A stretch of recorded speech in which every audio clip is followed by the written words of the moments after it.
Welcome to our channel Tally radar. నేను మీ journalist Yagnamurthy.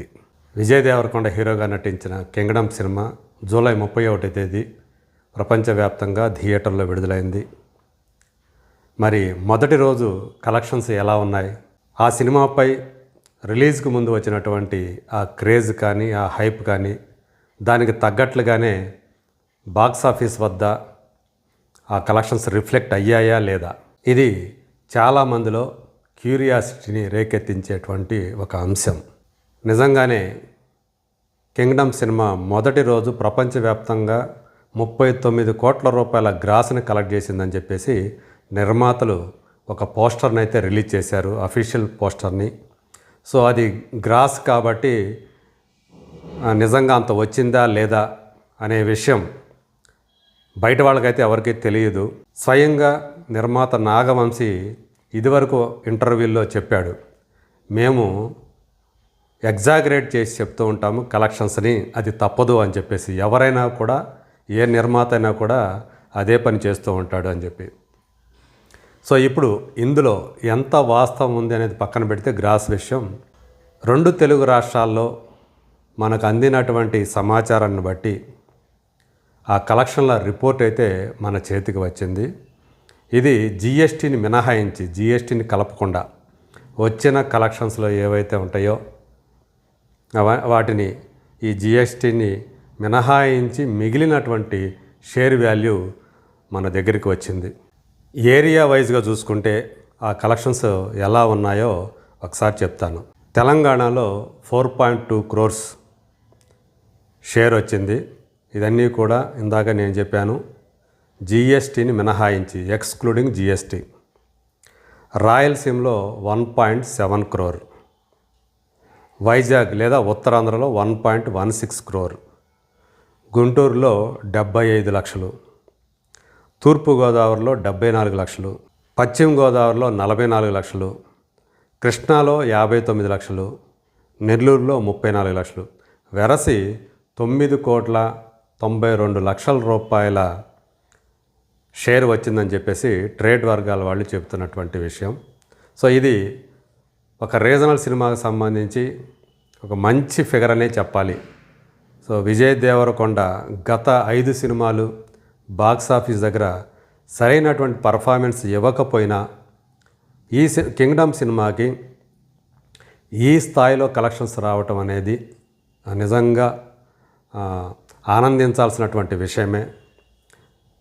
ఎందుకంటే ఈ మధ్య కాలంలో ఎన్నో ఆశలు పెట్టుకున్నటువంటి సినిమాలు బాక్స్ ఆఫీస్ దగ్గర కుదేలవుతూ రావటం వల్ల ఇండస్ట్రీ కేవలం తెలుగు సినిమా అనే కాకుండా బాలీవుడ్ కూడా చాలా స్ట్రగుల్ అవుతూ వచ్చింది. అది నిజంగానే దేశవ్యాప్తంగా చూసుకున్నా కానీ భారీ బడ్జెట్తో నిర్మించినటువంటి సినిమాలు అందుకు తగ్గ కలెక్షన్స్ని రాబట్టలేక సతమతమవుతూ ఉన్నాయి. సో మిగతా నాన్ థియేట్రికల్ ఆ రైట్స్ వల్ల వచ్చేటువంటి ఆ డబ్బుతోటే నిర్మాతలు గట్టెక్కుతున్నటువంటి పరిస్థితి కనిపిస్తుంది. ఎంతో కొంత అంటే మరీ ఎక్కువ నష్టపోకుండా కొంతమేర ఈ నాన్ థియేట్రికల్ రైట్స్, శాటిలైట్ కానివ్వండి, ఓటీటీ కానివ్వండి, ఆడియో కానివ్వండి, డబ్బింగ్ రైట్స్ కానివ్వండి, ఇలాంటి వాటి వల్లే వాళ్ళు కొంతవరకు కూడా సేవ్ అవుతున్నారని చెప్పేసి మనకు తెలుస్తూ ఉంది. సో మొత్తానికి కింగ్డమ్ అయితే నిర్మాతలు 39 కోట్ల రూపాయల గ్రాస్ కలెక్ట్ చేసిందని చెప్పేసి వాళ్ళు గొప్పగా పోస్టర్ వేశారు. సో ఆ స్థాయిలో నిజంగా గ్రాస్ వచ్చిందా లేదా అనే విషయం పక్కన పెట్టేద్దాం. సో మొత్తానికి మంచి ఇంప్రెసివ్ కలెక్షన్ అయితే మొదటి రోజు కింగ్డమ్ సాధించింది. విజయ్ దేవరకొండకి నిజంగా ఒక బూస్ట్ని ఇచ్చిందని చెప్పాలి ఈ ఓపెనింగ్ కలెక్షన్ అనేది. సూర్య అనేటువంటి పాత్రలో అతను చూపించినటువంటి అభినయం, చాలా సెటిల్డ్ పర్ఫార్మెన్స్ని అతను చూపించాడు. ఎమోషనల్ సీన్స్లో అతను చూపించినటువంటి హావభావాలు కూడా నటనలో అతను ఎంత పరిణతి సాధించాడో చెప్పకనే చెబుతూ ఉన్నాయి.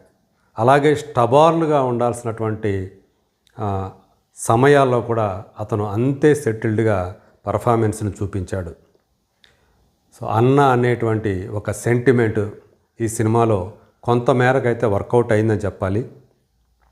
దర్శకుడు గౌతమ్ తిన్ననూరి గనక అమ్మ క్యారెక్టర్ కూడా మరింత విలువ ఇచ్చినట్లయితే ఈ సినిమా ఇంకా ఆ ఎమోషనల్ డెప్త్ ఇంకా పెరిగి ఉండేది ఈ కథకి అనేటువంటి అభిప్రాయం అయితే విశ్లేషకులు వ్యక్తం చేస్తూ ఉన్నారు. ఎందుకంటే సెకండ్ హాఫ్లో కంప్లీట్గా అమ్మ ఆ పాత్రని రోహిణి గారు పోషించారు.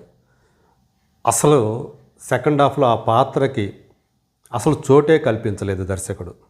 ఇది ఈ సినిమాకి ఒక డ్రాబ్యాక్ అని చెప్పాలి. చిన్నతనంలో ఇల్లు వదిలి వెళ్ళిపోయినటువంటి ఆ అన్నని ఎట్లాగైనా సరే పట్టుకొని తిరిగి తీసుకురావాలి అనేటువంటి ఒక లక్ష్యాన్ని కలిగినటువంటి సూరి పాత్ర మరి ఆ లక్ష్యాన్ని సాధించాలి కదా.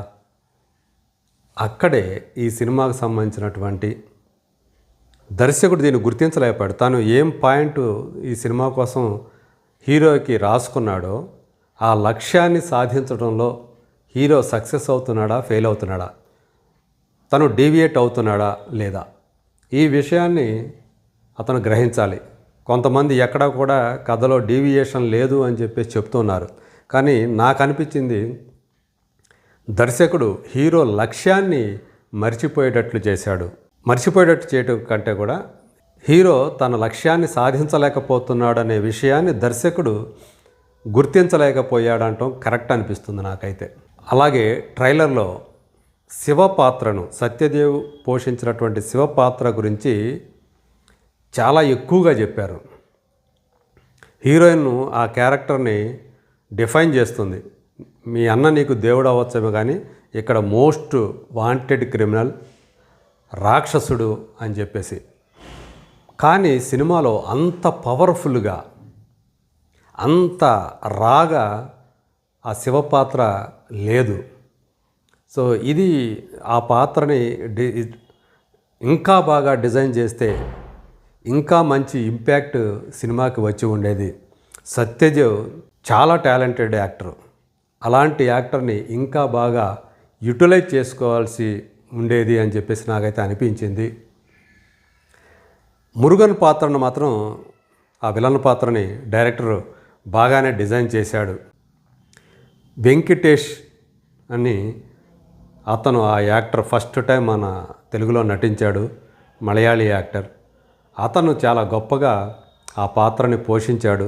ప్రీ రిలీజ్ ఈవెంట్లో అతను సరదాగా ఆ హీరోయిన్ని ఆట పట్టిస్తూ, ఎదురుగా ఉన్నటువంటి భాగ్యశ్రీ బోర్సెన్ని ఆట పట్టిస్తూ, అతను మాట్లాడినటువంటి తీరుకి, ఆ సినిమాలో అతని క్యారెక్టర్కి, అతని నటనకి ఎక్కడా కూడా పొంతం లేదు. అంత చక్కగా అతను ఆ పాత్రను, మురుగన్ అనేటువంటి పాత్రని అర్థం చేసుకొని ఆ పాత్రను చక్కగా పోషించాడు. సో ఆ స్టార్టింగ్ ఏదైతే ఉందో ఆ టేక్ ఆఫ్, అది మాత్రం డైరెక్టర్ చాలా బాగా తీశాడు. అలాగే హీరో క్యారెక్టరైజేషన్ కూడా ఆ జాఫ్నాకి వెళ్ళేంత వరకు బాగానే అనిపించింది. కానీ జాఫ్నాకి వెళ్ళిన తర్వాత ఆ పాత్రని ఇంకా మరింత బాగా, మరింత పవర్ఫుల్గా డిజైన్ చేసి ఉండాల్సిందే అని చెప్పేసి అనిపిస్తూ ఉంది. తనని ఎవరైతే ఒక స్పైగా, అండర్ కవర్ స్పైగా తనని పంపించారో వాళ్ళ ఉద్దేశాన్ని అసలు హీరో ఎక్కడా కూడా గమనించకపోవటం అనేది ఎందుకో నాకైతే అది సరైనటువంటి పనిగా అనిపించలేదు. మరి దాన్ని సెకండ్ పార్ట్ కోసం ఏమైనా దర్శకుడు అట్టిపెట్టుకున్నాడా ఏమో మరి. కానీ ఈ ఫస్ట్ పార్ట్కి సంబంధించే పర్పస్ ఏదైతే ఉందో, అంటే ప్రయోజనం ఏదైతే ఉందో, ఆ ప్రయోజనాన్ని నెరవేర్చుకోలేకపోయాడు అనేటువంటి ఆ లోటు, ఆ లోపం అయితే చాలా స్పష్టంగా నేనైతే ఫీల్ అయ్యాను. డైరెక్టర్ ఇలా ఎందుకు చేశాడు, ఇలా కాకుండా ఆ పర్పస్ సాల్వ్ అయ్యేటట్టు చేస్తే బాగుండేది కదా అని చెప్పేసి నాకైతే అనిపించింది. సో కింగ్డమ్ ఎప్పటికైతే యాక్షన్ ప్రియుల్ని మాత్రం బాగా ఆకట్టుకుంటుందని చెప్పేసి మనకు సమాచారం అందుతుంది. ఫస్ట్ వీకెండ్ వరకు కూడా, సో ఈరోజు శుక్రవారం, శని, ఆదివారాలు కూడా ఎక్కువ థియేటర్లు ఆన్లైన్లో చూసుకుంటే ఫాస్ట్ ఫిల్లింగ్ ఎక్కువగా కనిపిస్తూ ఉన్నాయి. ఇది ఒక గుడ్ సైన్. సో గతంలో పక్కన పెట్టేస్తే ఏ సినిమా ఎలా ఆడింది ఏంటి, విజయ్ దేవరకొండది, ఈ సినిమాకి మాత్రం మౌత్ టాక్ కూడా పర్వాలేదన్నట్లు వచ్చింది. సో బాగా ఎక్కువగా పాజిటివ్ టాకే వినిపిస్తూ ఉంది ఇప్పటివరకు అయితే. మరి ఇది సస్టైన్ అయితే కనుక ఈ టాకు ఖచ్చితంగా ఒక హిట్ సినిమా విజయ్ దేవరకొండ ఖాతాలో పడినట్లే అని చెప్పేసి మనం భావించవచ్చు.